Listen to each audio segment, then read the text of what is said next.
All right, see a couple people coming in. And for those of you, welcome back to the NMP Symposium 2021.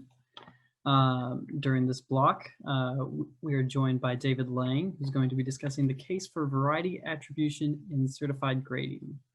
Among other things, David Lang is the NGC research director and has served as the variety attribution with US coins. And as you're ready, see you've already unmuted. Take it away, David. All righty, thank you. Good afternoon, everybody here on the East Coast. Good morning to those of you in the West.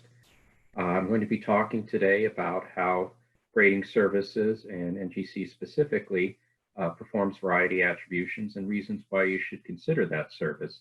I'll be talking almost entirely about United States coins because that's my area of expertise.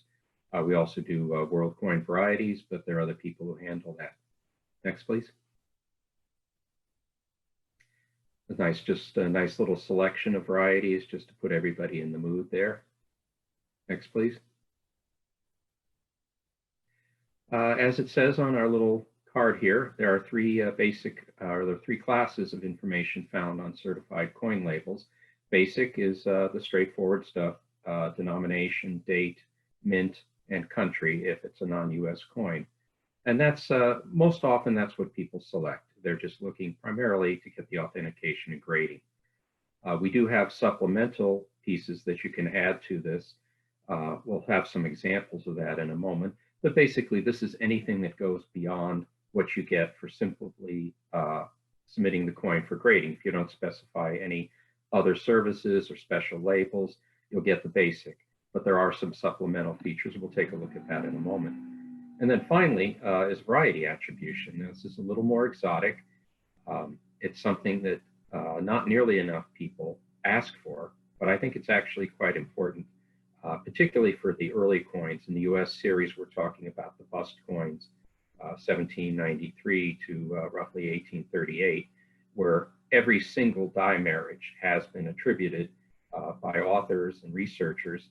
And so any of those coins you send in, unless the coin's too worn or damaged to be attributable, they will have some sort of variety. So every bust half has an Overton number available to it. Every large cent has a Sheldon or Newcomb number. You just have to take the extra steps and pay the small fee to have that supplemental information. Next, please. Here are some examples of basic. As we mentioned earlier, it was just the date, denomination, and mint mark, and of course, the all-important grade. That's primarily what people are paying for, so authentication and grade. Now, you see here some very, very nice examples of US coins. You don't see too many Morgan dollars in MS-68, so the grade is pretty remarkable, even though it's a fairly common date in the series. With the cent, it's another coin that's fairly common, although not every one of them makes MS-67. And then finally, you have a nice Coronet Liberty Eagle.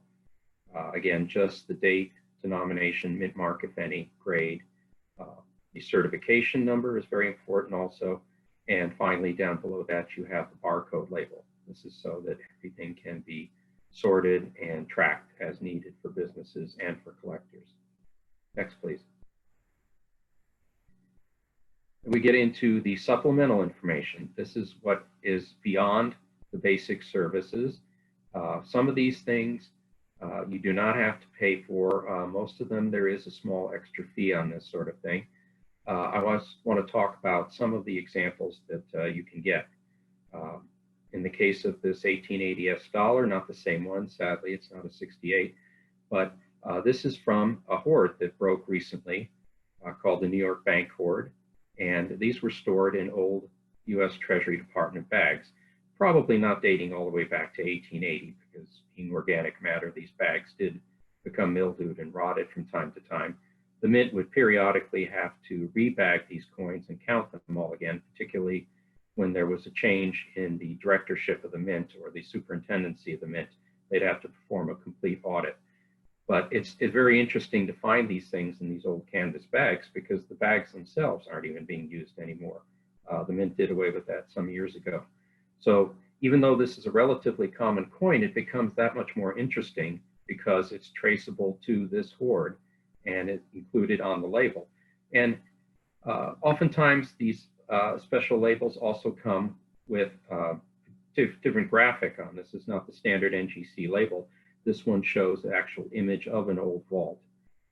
I don't know that that's the same vault that they were found in, but it certainly is something that adds a lot of character to it. Now, in the case of the cent, this is a modern coin, and as such, it's relatively common, even in fairly higher grades. But in this case, it's distinguished in two different features. The early releases, meaning that it was released in the first 30 days after the coins became available and is certified as such. And then also it's from the US Mint's uncirculated set.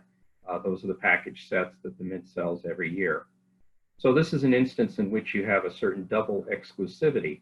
Now, we can debate the merits of this numismatically, whether this makes it a really special coin, but to the potential buyer, this is a special thing because you have a limited time frame, you have that time stamp that it was among the first pieces issued, and also you have the source of this. It's not just from a ballistic bag or out of a roll from the bank.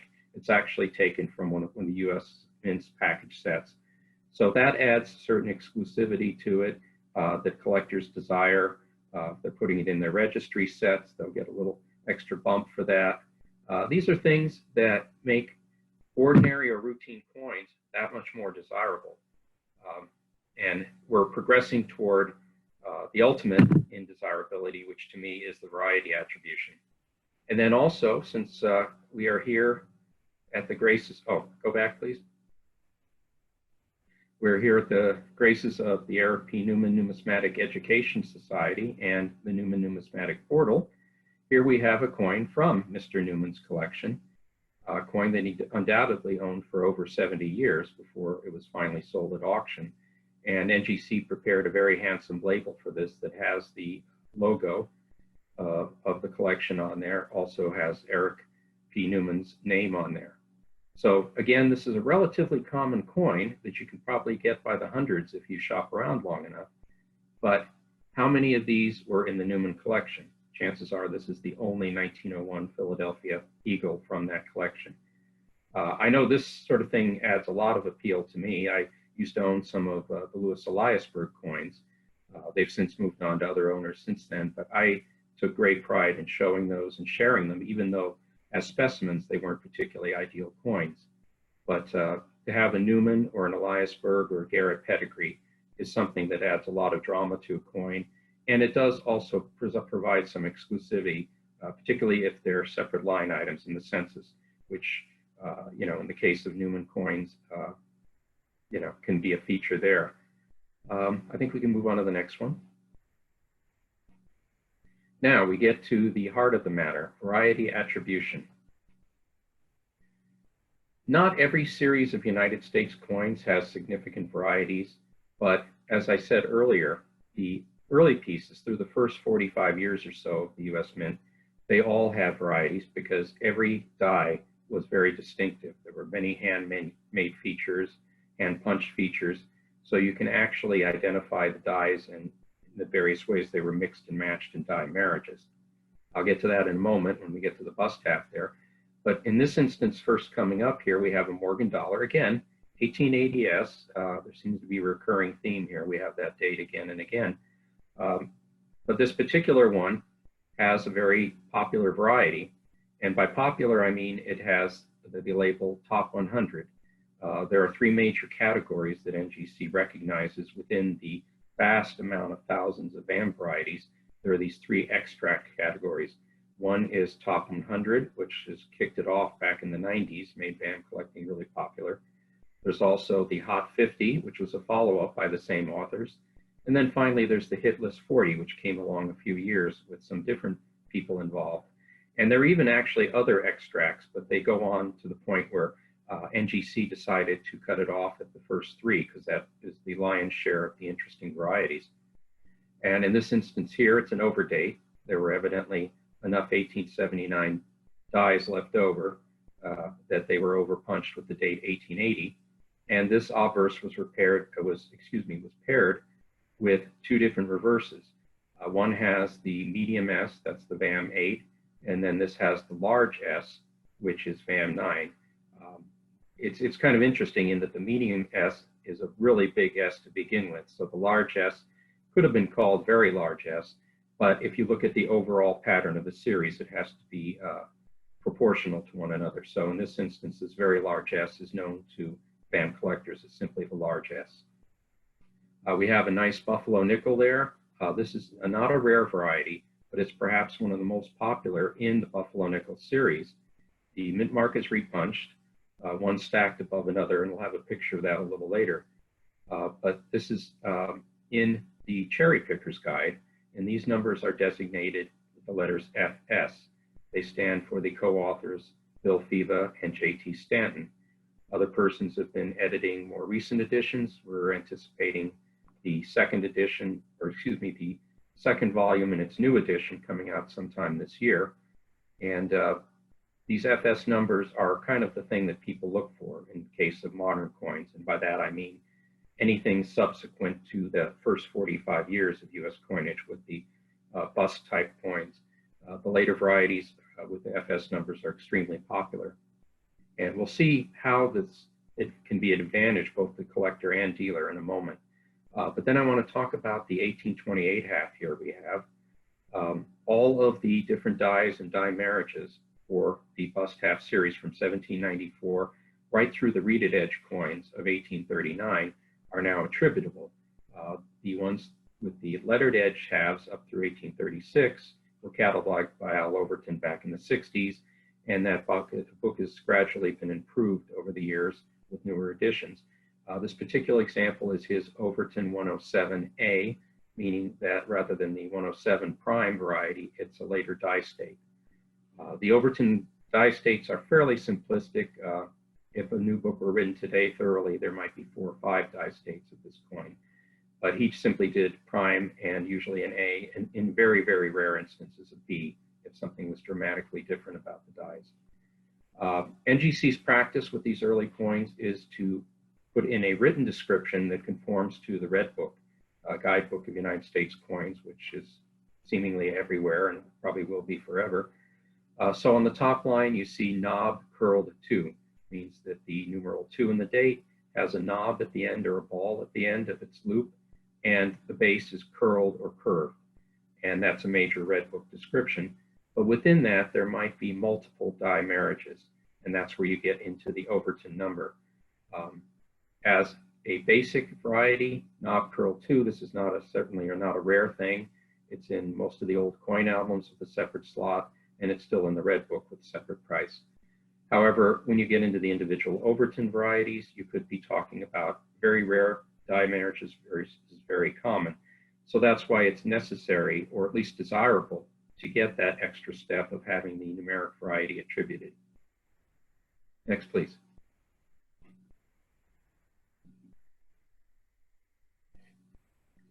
Pardon me a moment. This is where we get into what effect adding variety attribution has on both the rarity and desirability of the coin. We looked at that nice little 1936S nickel. However, it was the obverse, so we didn't get to see the reverse and what is actually the variety. This is the variety here. You see it down at the lower right. The S was first punched in too low, right up against the rim, and then it was corrected by being punched in above. And this is a rare instance in which both mint marks are almost equally bold. Usually the first impression has been somewhat polished out of the die or is worn away from the die. But this particular instance, both mint marks are very easily seen, and that's kind of an unusual feature. And this had a long enough press run that there are enough of these out here to be collectible. But if you look at the tables here, you can see there's over 2,000 1936S nickels certified by NGC in various grades. But when you click on that little ladder thing, if you look at the upper table there, there's a thing just below the date. It looks like a little ladder or almost like an outline symbol. You click on that, and then it opens up the image that you see below there, where it breaks it out by both the regular coins and the varieties. And you can see now the FS501 there are fewer than 100 pieces certified in all grades. And that is, in a relative sense, makes it a great deal more rare. Not only do you have the actual appeal of the variety itself, but you have this low certified population, particularly in the high grades. You see there are very few gems of this coin. You'll note also there's another listing there. I want to talk about that a little bit. BP002, for coin varieties that are not in the Cherry Picker's Guide as yet, NGC will assign a variety plus number. And we'll see a little more about how that works later on. But this is basically our own running serial number for different varieties that are not as yet in the Cherry Picker's Guide. And over the years, a number of coins that were first identified by NGC and given VP numbers have since been incorporated into the Cherry Picker's Guide. And when that happens, we then start labeling them all by the FS numbers and update all of our data. So if BP002 should end up in a future edition of the Cherry Picker's Guide, all of the existing population be renamed in the database as FS, whatever it may be, 502, 503. But we'll wait and see if that happens. But you can see in this instance, it's actually quite a bit rarer than the FS 501. And it's interesting too that coins like this that are not the major variety, the one that people are looking for, oftentimes are submitted to us as the major variety by persons who only know what's in the Cherry Picker Guide. They see an S over S, it must be the FS variety. So that's how we end up adding new varieties to our own variety roster. Is a lot of times it's because people thought they had one variety, but they just had a different variety.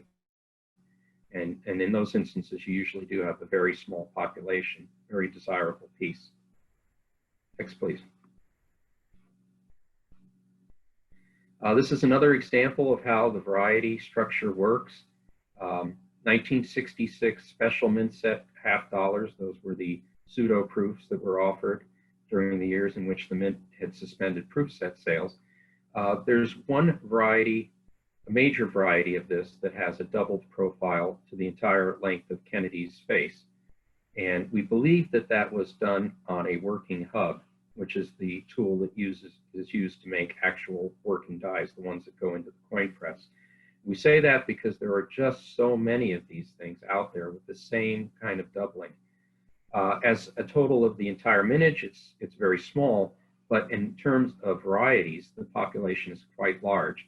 And you can see in that top table there, the last line has the ones that are labeled simply as doubled profile. And you see that there's some 1,500 pieces already, and we probably add another dozen or so every week at the rate they're coming in.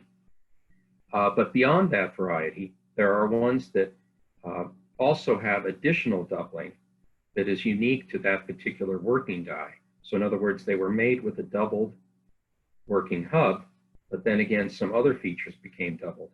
And those are the ones that are distinguished numerically, either the Cherry Picker number FS, or in the case of ones not yet in Cherry Picker's Guide, they have the Variety Plus number VP. And you see some of those have very small populations, such as FS 104 is one of the rare ones. So this is a case where we do a double breakout here. We have both the double profile pieces, which are the ones that have no additional doubling features, and the ones that have additional features have their own numeric listings. So it's a very rich hunting ground, and you can see that the impact this has on the certified population and also on the desirability of the coin. And ultimately, you're trying to please collectors and or dealers and give them something that has some added value. And that's what's worth paying the extra grading fee, which I should have mentioned sooner. The Variety Plus fee is $15.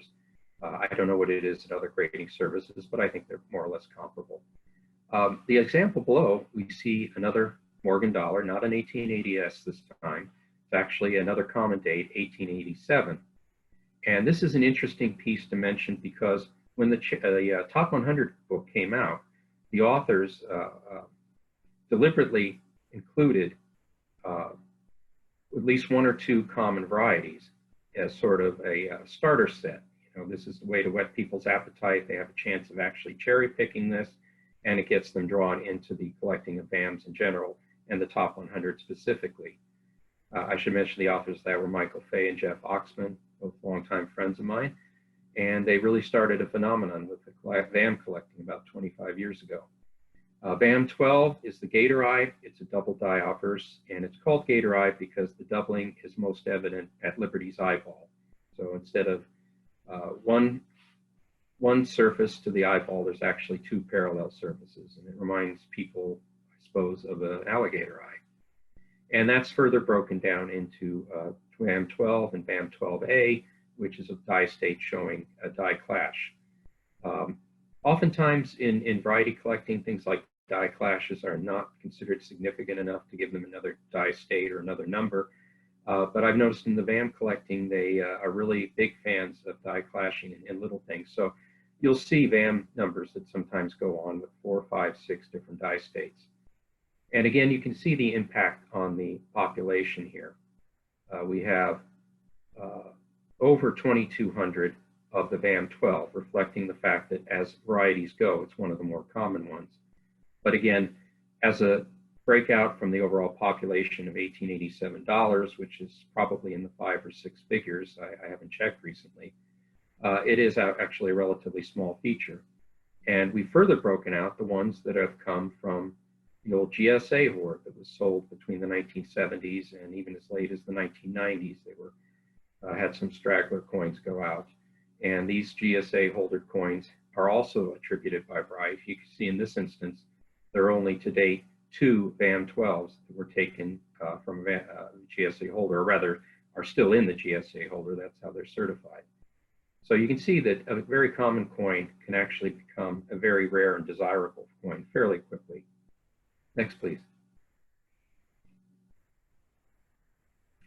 This is where things get really fun for somebody like myself who actually gets to do these variety attributions.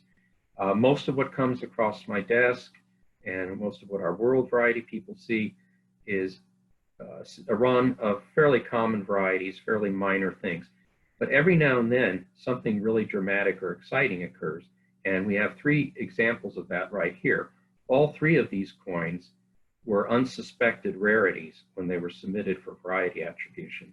And had they not been submitted with variety attribution, they might still be out there in the marketplace as type coins or date coins, waiting for somebody who knows a little more than the submitter did to cherry pick them.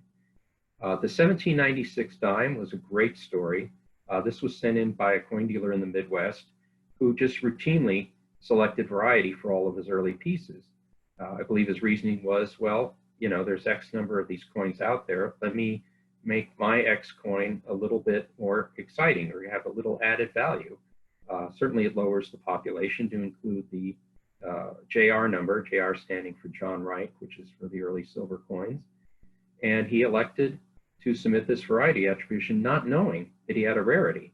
And he didn't know that until I determined that it was a JR7 and only the second known example of that coin. And this was a really tough attribution because the only piece known prior to that time is worn almost slick. And it's in the books. There's a couple of books out there about early dimes, one of them fairly recent, and that coin is illustrated. Now, this piece here is not a high-grade coin, but it's vastly superior to the first one found. But being able to attribute it was really a challenge given the poor condition of the only known specimen that was plated in the books. But through a process of elimination, it did prove out to be JR7. And as I always do with any rarity before throwing out in the marketplace, in the event that I've made a mistake, I oftentimes will send these rare coins out, or not the coins, but send photos to experts in the field.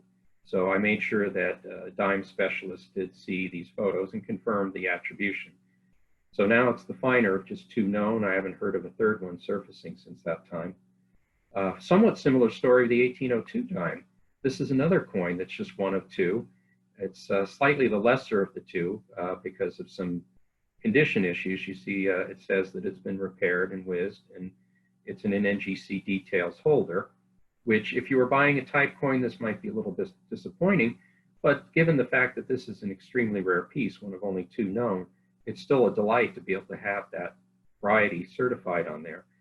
This is, again, something that was sent in by somebody who did not expect to have a rarity, but was just seeking either the variety for his own purposes or maybe just to keep the population down, have have a little bit of exclusivity appeal. And it turned out to be an extremely rare coin again. And when we find these things, we usually do write them up in the NGC newsletter. Very oftentimes they'll make it to Coin Week and Coin World as well. So these do get widely publicized, and that is done partly in the hope that it will encourage people to submit similar coins for variety attribution. The third piece is the most recently discovered rarity that we've been able to certify in the US series. This is a $1795, not a very attractive coin overall. It's quite worn and it's clean, although fortunately there's no real damage. But ordinarily this would not be a super high value coin because of the condition that it's in. However, it turned out to be an extremely rare variety. Now the submitter of this one knew that it was something he couldn't find in the book. So he suspected he was either looking at possibly a counterfeit, possibly an entirely new variety, or possibly something that was just really hard to attribute. And it turned out that it was in fact one of only 4 known for the BB16 variety. That stands for co-authors Bowers and Burkhardt in the 1993 encyclopedia that came out. And we also include the Bolander number because a lot of the old timers still use the Bolander numbers. Milford Bolander was a coin dealer who wrote the book on silver dollars back in 1950, and his numbers survive in general use. Interestingly enough, when this coin was identified late last year, it was just a month or 2 away from one of the other 3 specimens already known about to be auctioned. And I don't know if it had any impact on the auction results, this one turning up, but it was very timely and made it interesting that this coin was in the news for 2 reasons. So these were exceptional cases. You know, if you send in your early coins, you're not likely to get rare coins. Most of the ones we see fall in the range of R1 through R3, which on the Sheldon scale is fairly common, at least within the framework of early American coins. But every now and then you get a good one. Typically, if a coin is R4 or R5, it's going to carry a premium. If you get up into R6 and 7 and R8, which is unique, you're going to get, not unique, but just 2 to 3 known, you're going to get a very substantial premium. So there's always a reason and an advantage to doing variety attribution for these early coins. And in the later series, after 1840 or so, you kind of have to do your work in advance to determine if there is a variety there before you want to make the decision to do variety attribution.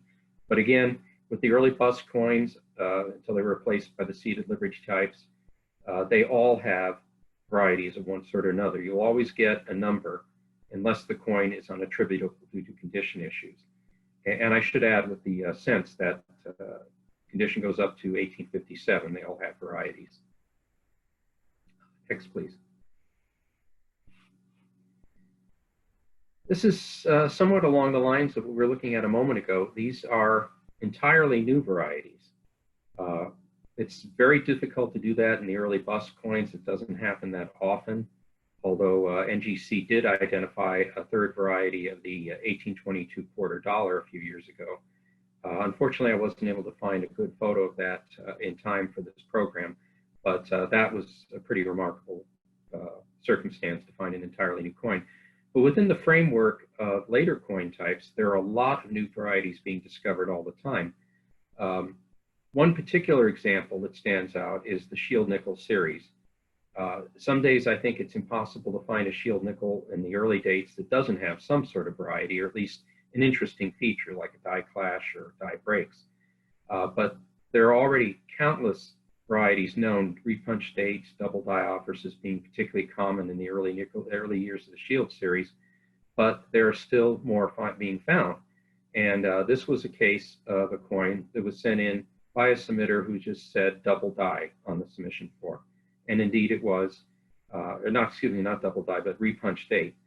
And it was, but he didn't know what it was. And it took me a very long time to figure out what was going on also. I could not find it in the Fletcher book. I could not find it on Howard Spindell's disc. Howard Spindell's sort of the keeper of the flame for shield nickel varieties. He maintains a database.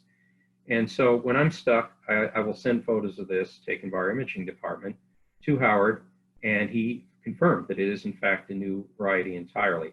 So he assigned it his new number S2-3012, S2 meaning that it has the reverse of 68 rather than the reverse of 67, the older hub seen on some 1868 nickels. And then the serial number 3012 is just sequential after the hub type has been identified. And Variety Plus assigned it VP-026. You can see how many new varieties there are not in the cherry picker's guide just by the fact that we're already up to number 26 here. And we even confirmed and added variety VP-033 for this date just about 2 weeks ago. It's only just now been posted as a new variety. So it's a very fertile hunting ground with these shield nickels. The next one, Kennedy Half, don't find too many new varieties there, but this is a really amazing one that was brought to us by a dealer who specializes in modern coins. He submits in bulk and he really knows his stuff. So when he saw this coin, he knew that there was definitely something different about it. And he basically knew what it was. And he just brought it to us to confirm it and certify it. And this is a really amazing variety. When the San Francisco Mint stopped coining in 1954, it seems to have retired most of its tooling, or rather, actually, the Philadelphia Mint had the tooling for to put the mint marks in. But those tools for the S punches seem to have been set aside. And then when San Francisco started doing coins with mint marks again in '68, they sort of standardized on one particular style, this serif style S. And that's what you normally see on the proofs and circulating coins of the late 60s and right into the 70s, up until the new punch was adopted midway through 1979. But in this case, you have the serif style S, which you expect to see punched over a previous punching of the knob S, or knob-tailed S, as it's sometimes called. That's a mint mark that was not used in the modern period. It was one of those we saw a lot back in the 1940s on S-Mint coins.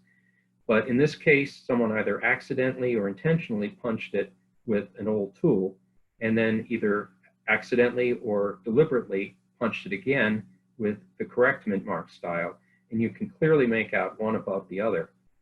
And this was identified 3 or 4 years ago, well publicized, and I'm just astonished that nobody has brought us a second piece.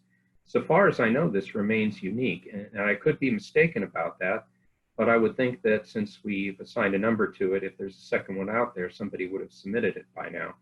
So this is a really wonderful cherry pick. If you want to start looking at those 68S halves, try to find another one.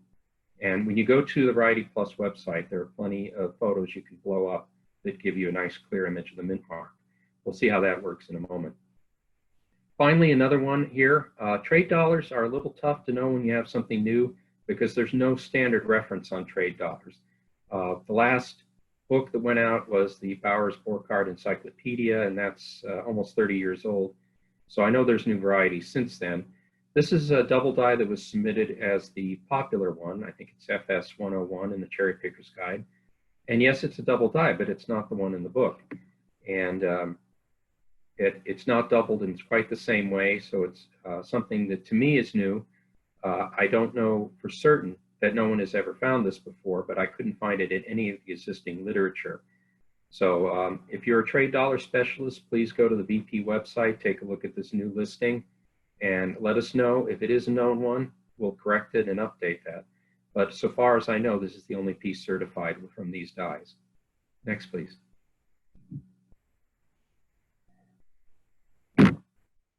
Okay, when you go to the Variety Plus website, this is what you'll see. You go to the NGC's homepage, ngccoin.com, and then across the top, there's several headers. One says resources. You click on that, and it offers you various extra features to go to, and one of these is Variety Plus. When you click on that, this is what you'll see. The top row shows United States first, because that's the majority of our varieties and the ones most often consulted. And then we also list in that top row the most popular world coins that have varieties, or the most popular categories of world coins. If you don't see the world coin you're looking for there, then you click on the tab that's click on the tab that says A to Z and pull up that country. And so everything is there if you look for it, but only the most popular ones are shown across the top here. Before I leave this page, I want to point out something really, really special, and I kind of wish it was in bigger letters on our homepage here, because I think it's very, very important. You see in that blue, that navy blue header there, you'll see in a much lighter blue, there are 4 tutorials to click on. And these are really, really valuable tools to anybody who wants to learn about varieties. And it can save you money by not having you send in something that's not going to be attributed as a variety or a mint error. I won't go into detail what they are. I'll just ask you to take a look at them at some point, click on them. But there are a lot of useful tips here to show you what's a variety and what is not. And so it'll save you some heartache from sending in a coin that's not going to get attributed as a variety. Next, please. Okay, if you click on the United States logo or icon there, this is what appears. These are all the different categories of coins that we do for United States issues, from half cent up through double eagle, also commemoratives, bullion coins, and even American overseas, which is Hawaii and the Philippines. You can see underneath each category's title, it lists how many varieties there are to be found. Not surprisingly, the majority of the ones that you'll find as varieties are in cents and half dollars.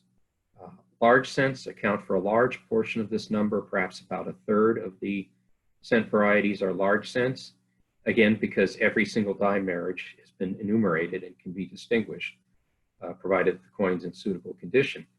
Also the half dollars, the bust half dollar series, particularly the cap bust halves from 1807 to 1836, are tremendously popular. People are always seeking these, and there are a lot of varieties. Again, I would say probably half or more of the half dollar varieties are just found within those years, the balance being the earlier flowing hair halves and later halves from seeded Liberty to date. Also the silver dollars, most of the varieties there are VAM varieties, but a good chunk of them are for the early dollars from 1794 to 1803. Certain other categories are not noted varieties, usually because they had small minages, thus a small number of dies. $3 pieces don't have many varieties. Well, the $4 Stellas, they're not really varieties, they're basically types. I'm not even sure why we have them in there as varieties, but you get to see great photos in any case. 20-cent pieces, very few varieties that we as yet recognize. However, there was a book published a couple of years ago that's a wonderful guide that lists all of the known die marriages and makes it for very easy variety attribution. As yet, NGC is waiting to see how popular that becomes. In the meantime, we're just doing the varieties that are really sharp or naked eye varieties, but we may consider adding more of those as the collecting of 20-cent pieces by varieties becomes more popular. I don't really need to add any more about this. I just want to show you what you'll see when you click on any one of these. So we'll go to the next slide, please. Okay, clicking on 2-cent pieces. This is what you'll see. It's not the entire thing, but it's as much as I could fit on a slide. It actually continues on downward for other dates, but here we're looking at 1864 alone with a plethora of varieties. One of the things I want to point out is very important if you're going to be submitting coins for variety attribution. A lot of the varieties NGC does, and I'm sure this is probably true of the other grading services, there's no fee for. These are the basic ones that are in the red book illustrated there and that are obvious enough that we do not need to charge for them. For instance, the first 2 entries there, the 1864 2-cent piece with small motto and large motto, those are very basic. Those will be put in automatically when you submit an 1864 2-cent piece. You do not need to request variety service or pay a fee for that. When you get into something more exotic, like the 3rd entry, a double die obverse, that does require examination by a variety attributor such as myself. So there you will be paying a fee for it. And it says right at the bottom of each box, you can see it says big letters, no fee for the first 2. The 3rd one, it says $15 fee, and that is the standard fee for variety attribution, also for mint error attribution if you want to submit something like that. There is some supplemental information here. You can see the NGC attribution, which is kind of a repetition of what's already in the label, but it gives you the actual number that we use. And then below it, in this third entry, FS 1101, it shows the old Viva-Stanton number. Prior to adoption of their current numbering system, which is absolutely brilliant and tells you just by the number what type of variety it is, they used to just sort of list these things serially with decimal points, and it just got out of control. But we do, for reference, show the old FS number because there are still a lot of coins out there in the old number holders. And then at the very bottom, we list a variety plus cross-reference. In the case of ones that are in the FS guide, the Cherry Picker's Guide, that's simply a placeholder. We don't actually include a duplicate VP number if there's already an FS number. But as I mentioned earlier, a lot of varieties that were first publicized or first illustrated at NGC's VP site later acquired cherry picker numbers, but we keep them on the books for reference. We now use the cherry picker numbers.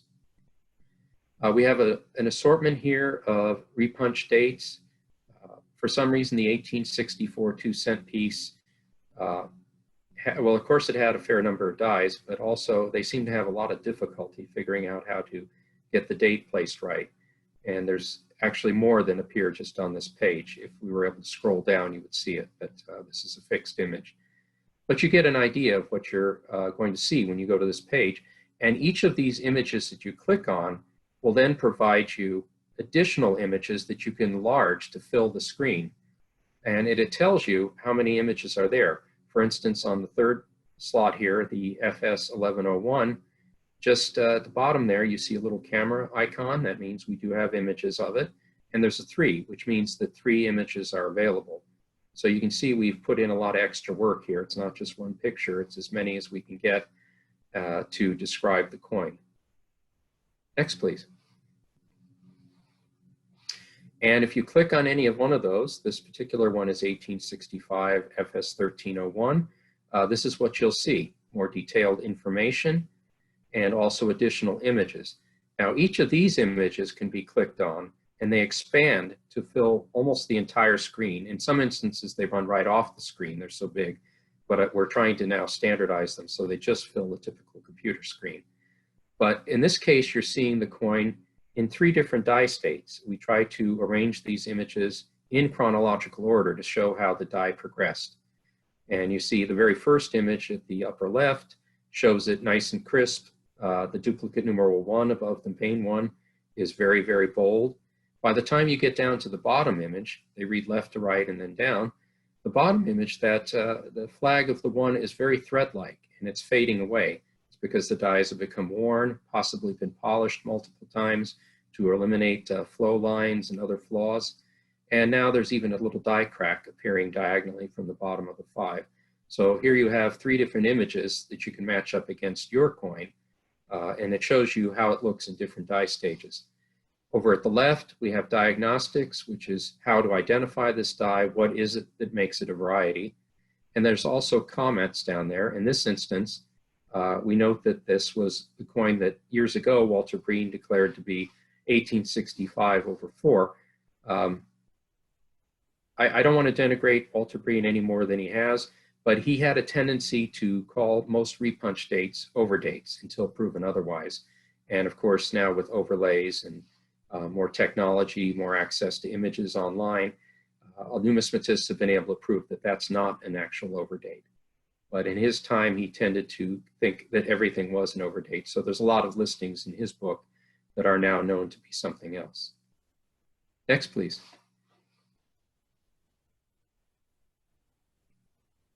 Well, it looks like we're at the end here. I do not have anything more for the formal presentation, but perhaps we do have some questions. Matthew, are you there? Absolutely. Thank you so much for that presentation. I felt like it was very insightful into the types of varieties that come across your desk. Going to use this as an opportunity. Remember to use the Q&A feature on your device to submit questions. And for the remaining, it looks like we have about 15 minutes left that we can answer some of these. All right, let's take a look. This first one asks variety attributions for colonial coin series. I guess, have you come across some of these? If so, what types of variety do you typically see in these? We use for colonial and all pre-federal coins, we go by just the Red Book descriptions as a general part of our service. That's why you don't see a listing for colonial and early American pieces in the Variety Plus pages. There have been exceptions where coins were very heavy in varieties, and particularly if they were already attributed prior to our arrival as part of a major collection, we have added varieties to it. The Eric P. Newman coins were all attributed. We verified that those attributions were correct. I didn't do that personally. We had somebody else in the grading room who went through all of the early American pieces and verified that Newman's attributions were correct. So people will see those on the label and say, oh, well, I'm going to send my coins in for Maris numbers and Miller numbers and whatever. We don't generally do that as an offer that as a service. We do it as part of significant collections. Of course, the Partridge coins are being sold in a series of auctions right now. They all have variety attributions, again, because they were attributed as delivered to us. All we had to do is verify this. And to those who are disappointed that we don't provide specific die numbers for all these, I have to say one thing is that you don't get coins like the Newman collection and Partridge collections every day. These are outstanding specimens. Only the very rarest pieces are in worn or damaged condition. We have the ability, we have the library to attribute early American pieces when they're in that condition. But realistically, the coins that are likely to be sent to us are heavily worn, they're corroded, they're damaged. Attribution would be extremely difficult. And I think the return rate on getting varieties on there would be so low that I think it would cause more frustration than anything. It's challenging enough sometimes with, we get early cents, copper cents that are in horrible condition. We have to return those without the variety attribution, particularly the late date cents from 1839 to 57. If they're not at least XF, they're going to be very hard to attribute. And if they have crud on them, if they're corroded, it's almost impossible. So we stick with the Red Book descriptions. All of our labels conform to what's in the Red Book. Absolutely. Another question asker wants to know, when submitting a coin for Variety Plus, can the submitter indicate what kind of variety at least they think it is to help with that process? Or is it typically just submitting the coin in general and you all determine that? Well, we actually encourage people to include what they want on there or what they think it may be, simply because that gives us a frame of reference to work from. Typically, the receiving department will photocopy just the variety block of that submission form so that I can see it when I'm looking at the coins. I don't know who the submitter is, so they just crop that out and just send me the variety lines that show what the submitter is. And I start out with that, and it may turn out it's that. More often than not, it is. It may turn out it's not that. It may turn out it's no kind of variety that we would do. So it can go any number of ways. And when the person doesn't get the variety they wished or doesn't get any kind of variety, we always send them a little sticky note that's on the, basically the coin goes back in what used to be called a body bag. We don't call it that anymore, but it's a little sleeve, like a baseball card sleeve, that goes around the slab. And then there's a pre-printed sticker that has the reason for why it's not the variety they thought it was. Sometimes they're surprised they get a variety. It's not the one they thought it was, but if they get no variety at all, we always acknowledge it and give them a reason why. So definitely, if you know the variety or think you know it, include that in there. It gives us a good starting point. Absolutely. And so I think this answers another question as well. If a coin is sent in without a feature listed, you all will still look anyway. And yes, I mean, if it's checked for variety service, I or the people who do the world coins will look at it very thoroughly. I usually spend more time with the ones where I can't figure out the variety than the ones that I can, because I know the variety so well. Most of them I can just read off from memory and I get through the box very quickly. When I get stuck on something where I can't see any kind of variety, I'm shaking my head. What does this person see? And those are the coins that take the longest to attribute. And very often the result is it's not any kind of variety, or it turns out to be something that people easily mistake for variety, like common stripe doubling or dye erosion doubling.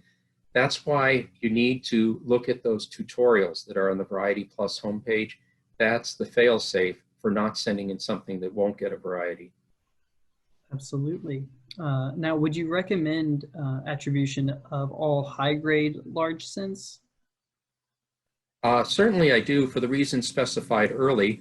Your chances of getting a rare one are fairly slim, but it does again add that exclusivity. It takes your coin out of the pack. So instead of being one of 30 pieces certified at that grade, it's maybe one of only 2 pieces certified at that grade.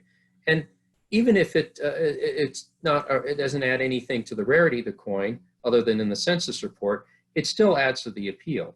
Now, I'm a type collector. I love varieties, but I don't collect them.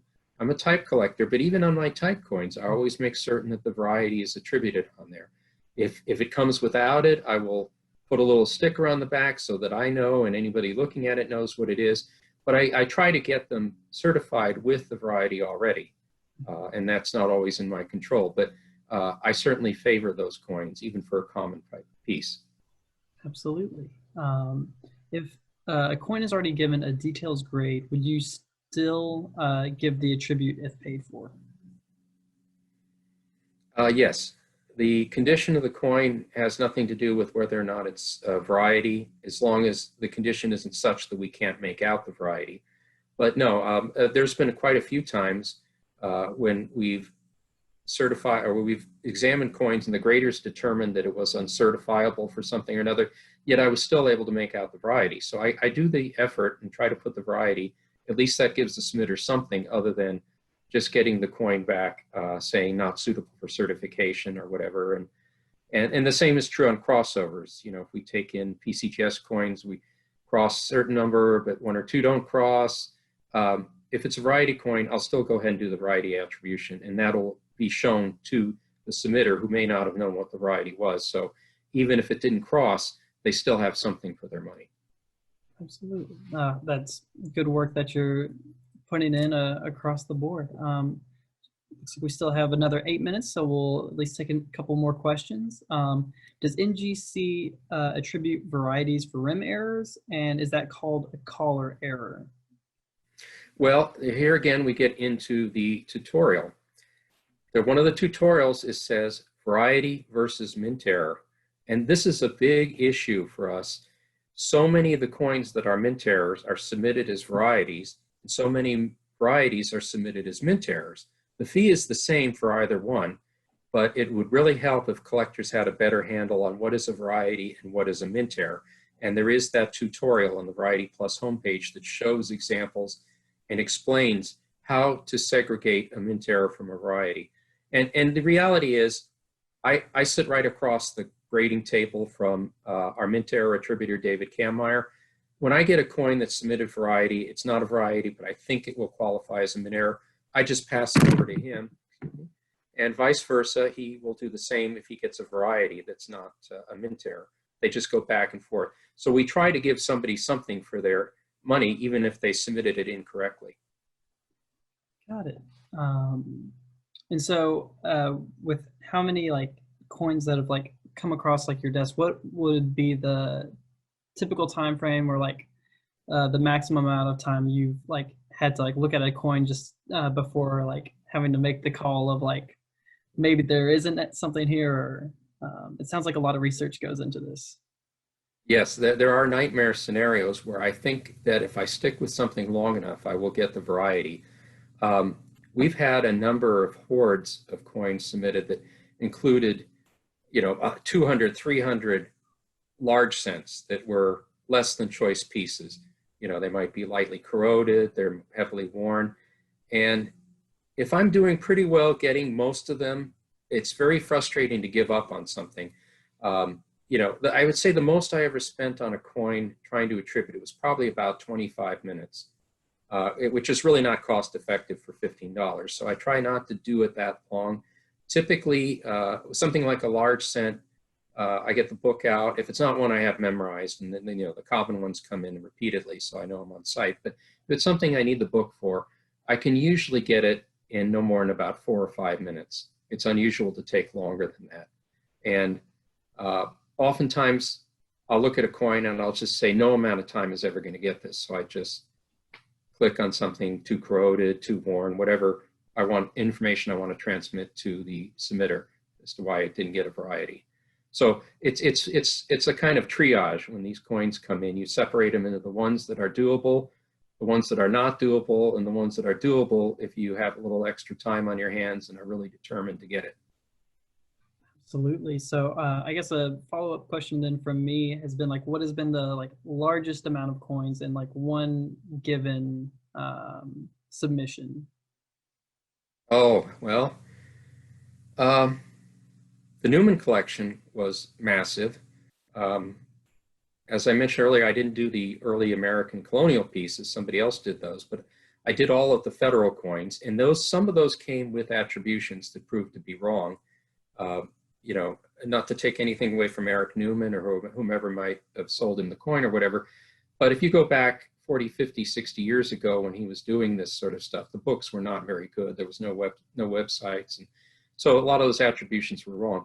But it took a long time to get through all of the Newman coins. Particularly, there were a lot of lower grade pieces in there. You know, things that he had kept in paper envelopes rather than in the nice national coin albums that he put the nice coins in. So that was a real chore. Another one that was exhausting was the West 57th Street hoard that was submitted by Stax. I'm not sure the exact background of that, but I suspect it was their store stock, all the things that they put back over 60 years in that building on West 57th and finally decided to sell. Those were all sent through, and I was supposed to look at all of those for varieties. And I don't even remember now how long it took, but it was an immense job. And the condition of some of the coins was kind of sad. So it was really, really hard amount of work. But there were also a few pleasant surprises. We did find some scarce pieces in there. Absolutely. Last question before we begin to wrap up. Would you recommend like anyone resubmit for variety attribution, like for certain conditions, or like if one felt like particularly corroded? Are there certain circumstances or certain coins in particular you would recommend like maybe having another look at if necessary? Or well, there are times when I do that. I mean, people get a note, or, you know, they'll get no variety, and they call or write customer service. Customer service forwards that to me, and I pull up our images off of our database, which are good enough to identify a coin, not always good enough to identify variety. And so I have spotted one or two things every couple of months. I'll find something that I should have done and missed, and then we just, you know, we tell them next time you send in coins, send that free, include the email, we'll fix it, no charge.